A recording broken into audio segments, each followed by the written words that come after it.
अनुसुईया और प्रियंवदा के बीच का वार्तालाप। उत्सुक अनुसुईया प्रियंवदा से ये जानना चाहती हैं कि आगे क्या हुआ जब उसने शकुंतला और पिता कर्ण को देखा।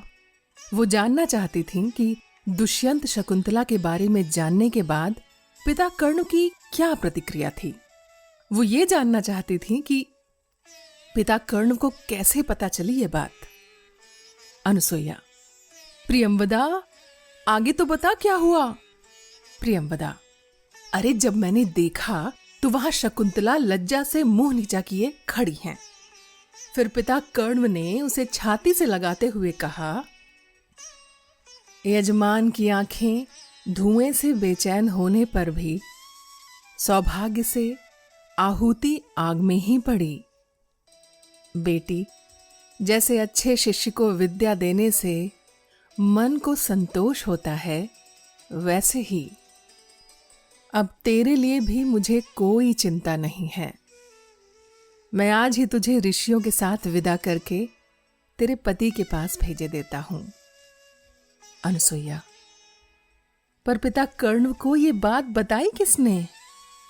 प्रियंवदा: जब वे यज्ञशाला में प्रविष्ट हुए तो वहां कविता में यह भविष्यवाणी हुई। अनुसुईया चकित होकर: क्या? सच में? कैसे? प्रियंवदा: जो शमी में अग्नि रहती गुप्त, मुनि कल्याणकारी, तेज को दुष्यंत के धारण किए, कन्या तुम्हारी।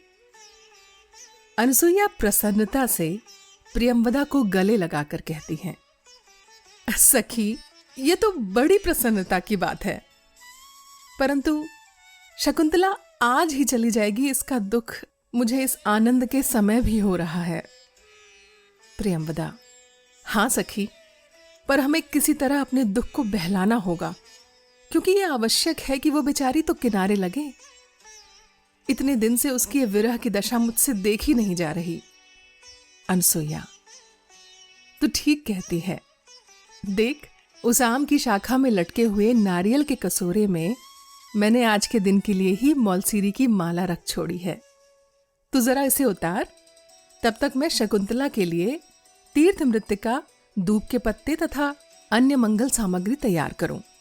प्रियंवदा: ठीक है। ये कहकर दोनों अपने काम में लग जाती हैं। तभी दूर से आर्या गौतमी की आवाज आती है, शकुंतला को ले जाने के लिए शांगवादी को कह दो। उनका निर्देश सुनकर प्रियंवदा: अनुसुईया, जल्दी कर, जल्दी, उधर हस्तिनापुर जाने वाले ऋषियों की पुकार हो रही है। मंगल सामग्री हाथ में लिए प्रवेश करती हुई अनुसुईया: आओ सखी, चलें। थोड़ी दूर चलकर प्रियंवदा: वो देखो, शकुंतला प्रातः काल ही स्नान करके बैठी हुई है। उसके पास खड़ी तपस्विनियां चावल के दाने लिए स्वास्थ्य वाचन करती हुई आशीर्वाद दे रही हैं। चलो उसके पास ही चलें। दोनों शकुंतला के पास जाती हैं। आश्रम छूट जाने के दुख और राजा दुष्यंत से पुनः मिलने के सुख के बीच असमंजस भरे मन से एक आसन पर बैठी हुई शकुंतला और उनके चारों ओर तपस्विनियां उन्हें आशीर्वाद देती हुई। पहली तपस्विनी: पुत्री, तुम्हें पति के प्रेम का सूचक महादेवी पद प्राप्त हो। दूसरी तपस्विनी: बेटी, तुम वीर माता बनो।